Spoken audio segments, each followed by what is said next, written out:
আমার প্রাণের এই বিভাগে দাঁড়িয়ে আজকে কিছু কথা বলছি সেই মানুষদের সামনে, যেই মানুষেরা ঐক্যবদ্ধভাবে 2024 সালের এই ছাত্র জনতার অভ্যুত্থান ঘটিয়েছে।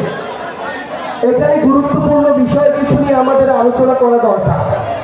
এই 2024 সালের ছাত্র জনতার অভ্যুত্থানের যে স্পিরিট, এটি কোনো সাধারণ স্পিরিট নয়। 1971 সালের পূর্বে এবং পরে বাংলাদেশের ইতিহাসে অনেক ঘটনা ঘটেছে। আমরা 1971-এর পরে 90 দেখেছি, আমরা 18 দেখেছি, কিংবা তার পূর্বে আমরা 69 দেখেছি, 66 দেখেছি, 62 দেখেছি, অসংখ্য ঐতিহাসিক ঘটনা দেখেছি।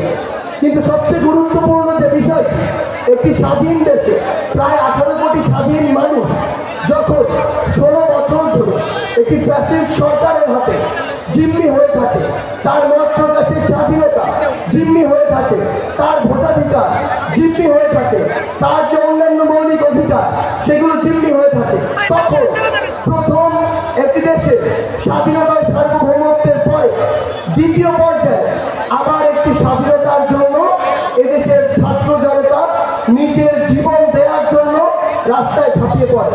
আমরা অসংখ্য জায়গায় দেখেছি আমার কোনো এক ভাই গুলি খেয়ে রাস্তায় পড়ে রয়েছে, তাকে অন্য 2 জন ভাই তার ওই শহীদ দেহটি নিয়ে ছড়িয়ে নিয়েছে। তাদের ওই 3 জনের জায়গায় পিছন থেকে এসে আবার 3 জন দাঁড়িয়ে গিয়েছে জীবন দেওয়ার জন্য। এটা হচ্ছে সেই স্পিরিট, যে স্পিরিট নিয়ে ওই সিএমএস ঢাকা মেডিকেল সহ বিভিন্ন হসপিটালে আমার অসংখ্য ভাই একটি হাত হারিয়ে, একটি পা হারিয়ে, আরেকটি হাত আরেকটি পা ফিরিয়ে দেওয়ার জন্য এখনো প্রস্তুত রয়েছে।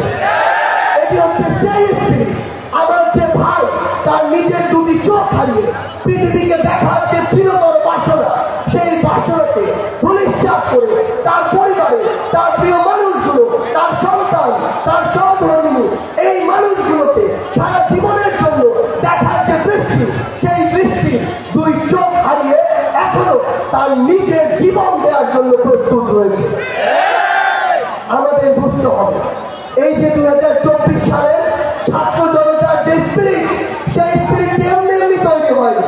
বিগত 16 বছর ধরে বাংলাদেশের সকল রাজনৈতিক দল বিভিন্নভাবে বিভিন্ন সময়ে আমাদের এই ফ্যাসিস্ট সরকারের বিরুদ্ধে আন্দোলন করেছিল, কিন্তু এই আন্দোলনগুলো তখন সফল হয়নি, কারণ পুরো বাংলাদেশ কোনো সময়ে আমরা ঐক্যবদ্ধ হতে পারিনি। এই 2024 সাল এমন একটি সাল যেখানে এই ছাত্র জনতার অভ্যুত্থান, ছাত্রদের একটি কোটা সংস্কার আন্দোলনকে কেন্দ্র করে শুরু হলো। 2024 সালে যখন এটি শেষ হয়, তখন এটি ছাত্র জনতার এমন একটি আন্দোলনে রূপান্তর হয়েছিল যেখানে ওই ফ্যাসিস্ট আওয়ামী লীগের দোসররা ব্যতীত বাংলাদেশের সকল রাজনৈতিক দল, সকল মত, সকল ধর্ম, সকল বর্ণ, সকল বয়সের মানুষ একত্রিত হয়ে ঐক্যবদ্ধ হয়ে রাস্তায় নেমেছিল বলেই ওই ফ্যাসিস্ট হাসিনার পতন ঘটেছিল। আমাদের মনে রাখতে হবে, ফ্যাসিস্ট হাসিনা সহ তার কিছু নজর হয়তো দেশ ছেড়ে পালিয়েছে, তার কিছু নজর হয়তো জেলে রয়েছে, কিন্তু তিনি এই বিগত 16 বছরে তার যত দোষর তৈরি করেছে সেগুলো মোকাবেলা করার জন্য এখন সবচেয়ে যে গুরুত্বপূর্ণ বিষয়, সেটি হচ্ছে এই 24-এর অভ্যুত্থানে আমরা যেমন আমাদের রাজনৈতিক যে দল, রাজনৈতিক যে আদর্শ, সেগুলোকে এক পাশে রেখে কাঁধে কাঁধ মিলিয়ে ওই রাজপথে নেমেছিলাম, একইভাবে ওই ফ্যাসিস্টদের দোসরদেরকে প্রতিহত করার জন্য যতদিন না এই বাংলাদেশে একটি সুষ্ঠু নির্বাচনের মাধ্যমে জনগণের সরকার আসছে, ততদিন পর্যন্ত সকল রাজনৈতিক দলকে ঐক্যবদ্ধভাবে ফ্যাসিস্টের সকল দোসরকে প্রতিহত করতে হবে। একটা জিনিস মনে রাখবে, আমরা যারা সকল রাজনৈতিক দল, সকল ছাত্র জনতা মিলে এই ছাত্র জনতার অভ্যুত্থানটি ঘটিয়েছি, আমরা যেই রাজনৈতিক আদর্শেরই হই না কেন, আমরা যদি আজকে নিজেরা নিজেদের মুখোমুখি দাঁড়িয়ে যাই একটি নতুন জনতার সরকার নির্বাচিত হওয়ার পূর্বে, তাহলে ওই ফ্যাসিস্টের দোসররা যারা এখন গর্তে লুকিয়ে আছে, যারা এখন আত্মগোপনে রয়েছে, তারা 2টা কাজ করবে। এক, আমাদের নিজেদেরকে লাগানোর জন্য তারা সর্বোচ্চ চেষ্টা করবে। নিজেদেরকে মুখোমুখি দাঁড় করিয়ে দিয়ে তারা পিছন থেকে মজা নেবে। এবং তৃতীয়ত, আমরা নিজেরা যখন নিজেদের মধ্যে সংঘাতে লিপ্ত হব, এই সুযোগটি নিয়ে তারা তাদের দেশের ভিতরে দেশের বাইরে যত দোষর রয়েছে সকলকে নিয়ে আমাদের উপরে পাল্টা আরেকটি হামলা করবে। গুরুত্বপূর্ণ কথাটি হচ্ছে, পিছন থেকে যে সাপেরা এখনো ছোপল দেওয়ার জন্য অপেক্ষা করছে তাদেরকে প্রতিহত করার জন্য সবচেয়ে গুরুত্বপূর্ণ বিষয়, রাজনৈতিক আদর্শকে একপাশে রেখে দেশের স্বার্থে, স্বাধীনতার স্বার্থে, বাংলাদেশের জন্য, আমাদের নিজেদের স্বার্থে আবারও 24-এর স্পিরিটটিকে সাথে নিয়ে আমাদের যে কোনো মূল্যে ঐক্যবদ্ধ থাকতে হবে। সব ঠিক আছে। এই যে আন্দোলন, এই আন্দোলন একটি সরকারি বিশ্ববিদ্যালয় থেকে শুরু হলো। এই আন্দোলন কোনদিন শুধু একটি বিশ্ববিদ্যালয়ের আন্দোলন ছিল না।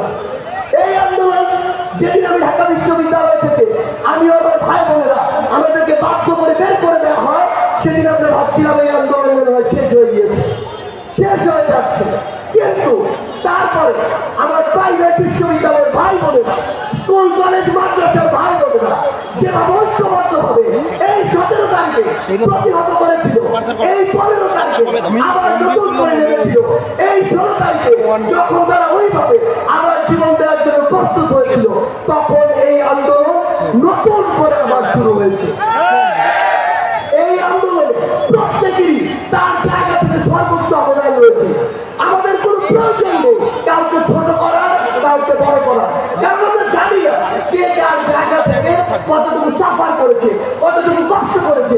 আমরা জানি না ওই হাসপাতালে আমার কোন ভাইকে এখন কাজ করছে, আমরা জানি না আমার কোন বোনটি স্বামী হারিয়ে এখনো অবসরে ওই রুমের ভিতরে আবদ্ধ থেকে চোখের পানি ফেলছে। আমরা জানি না আমার কোন ভাইটি তার জীবন দিয়েছে, কিন্তু তার পরিবারে তার উপর সকল নির্ভরশীল সদস্য কিভাবে চলবে সেই চিন্তাটি প্রতি মিনিটে মিনিটে করছে।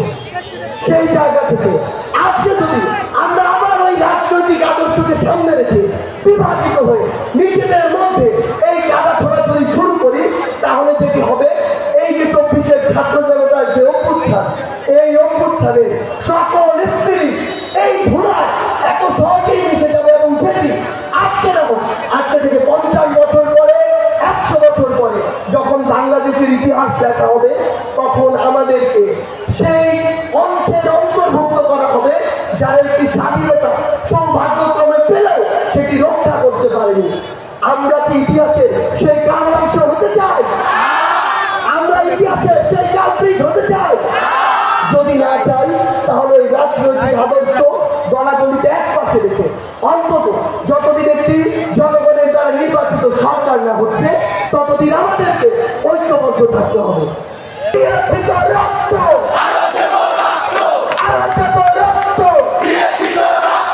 রক্তের